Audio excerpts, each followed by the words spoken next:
Welcome to Take 5, your 5-minute inspirational message from Solid Rock, Drogheda.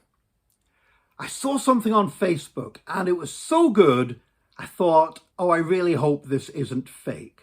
Because so often you see news and you see so-called facts posted and they turn out not to be true. So I have a policy of never believing anything just because somebody sends it to me in an email or because I see it on social media. I always do some background checking and find out whether it's true or not. And on this particular occasion, the thing I wanted to check out turned out to be totally true. I think this is great.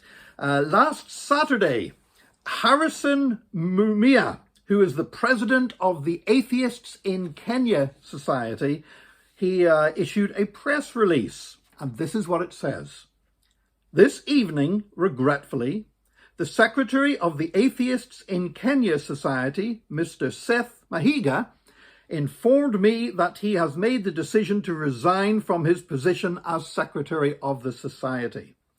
Seth's reason for resigning is that he has found Jesus Christ and is no longer interested in promoting atheism in Kenya. We wish Seth all the best in his newfound relationship with Jesus Christ.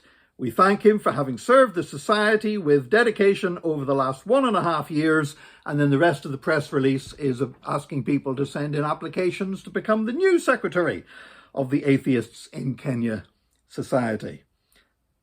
So we have the secretary of an atheist society having to resign because he came to faith in Jesus Christ. Unusual? Not really. Do you know, such transfers of allegiance and changes in people's beliefs do take place. Quite often they take place. One example would be Anthony Flew. Anthony Flew is dead now, but I remember when I was starting off as a Christian pastor and when I first was studying theological education, I remember in my history of philosophy class, Anthony Flew was one of the main atheists who was quoted for his arguments against the Christian faith. And yet as an old man before he died, he came to a faith that God did exist. And in fact, you have such transfers of allegiance take place in the opposite direction as well. You have people who are quite outspoken Christians who then become atheists. One notable example would be Jonathan Edwards, the British athlete, the triple jumper that won Olympic gold medals and set world records. And he was very vocal about he was the son of a vicar, he spoke about his Christian faith, and then he ended up, he was interviewed by a national newspaper and he expressed his new position that he no longer believed in God and was no longer a Christian, was now an atheist. So these changes can take place. But what is unusual is the language that was used in this press statement from Kenya, where the president of the Atheists in Kenya Society didn't just say, well, he's no longer the secretary anymore, but he said that we wish Seth all the best in his newfound relationship with Jesus Christ.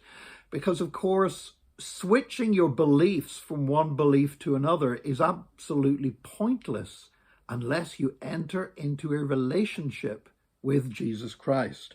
40 years ago, I myself made the same discovery as Seth Mahiga. I was an atheist and I embraced Jesus Christ and entered into a relationship with him.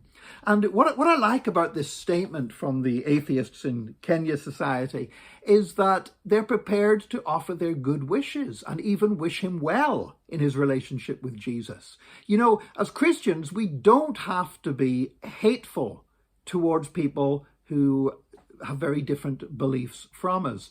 You know, I myself am very friendly, good friends with some very prominent atheists here in Ireland.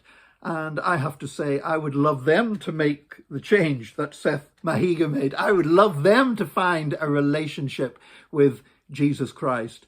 But I do believe that it is important that even when we differ on the core beliefs of what it means to live and love and to follow Jesus, that even when we have these disagreements, we should be able to disagree without falling out or being hateful. And in fact, the president of the Atheists in Kenya Society could probably teach some Christians a thing or two about how to disagree without being offensive about it at the same time. I pray that we will always learn to behave better with the people with whom we disagree. May God bless you this day, and please join us again next time for another Take 5, your 5-minute inspirational message from Solid Rock Drogheda.